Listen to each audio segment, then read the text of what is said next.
សូមអនុញ្ញាតជម្រាបសួរបងប្អូនម្ចាស់ចំការដំឡូងមីជាទីរាប់អានយើងខ្ញុំសូមណែនាំប្រភេទជីពីរមុខដែលស័ក្តិសមប្រើលើដំណាំដំឡូងមីរបស់លោកអ្នករួមមាននាគខៀវនិងសុផាហុយម៉ាត់ជីបំពន់ទឹកនាគខៀវជាប្រភេទជី NPK ចម្បងលេខ1174ដោយមានអាសូតខ្ពស់ប្រសិទ្ធភាពជំរុញការលូតលាស់ដើមនិងស្លឹក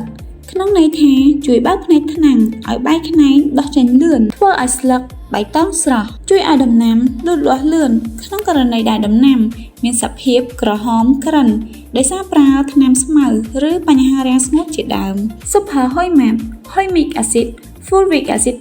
15% ប្រសិទ្ធភាពធ្វើឲ្យឫសលូតលាស់លឿននិងច្រើន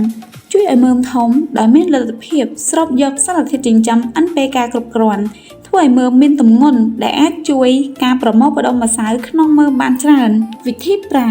ហុយម៉ាត់និងនាគខៀវមួយមុខមួយដបអាចលាយទឹកបាន500ទៅ1000លីត្រអាចប្រើលើផ្ទៃដី2ហិកតាទៅ4ហិកតា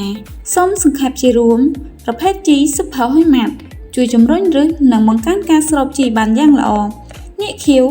1174ផ្ដល់ជាសារធាតុចិញ្ចឹមសំខាន់ជួយឲ្យដើមលូតលាស់និងស្លឹកបៃតងខៀវស្រងាត់ជីទាំងពីរមុខនេះពិតជាជីដែលមានគុណភាពខ្ពស់លេខពេញដែលនាំចូលផ្ទាល់ពីប្រទេសតុរគីពិតប្រាកដបងប្អូនអាចរកជាវបានតាមដេប៉ូសហការគ្រប់ខេត្តក្រុងសូមអរគុណ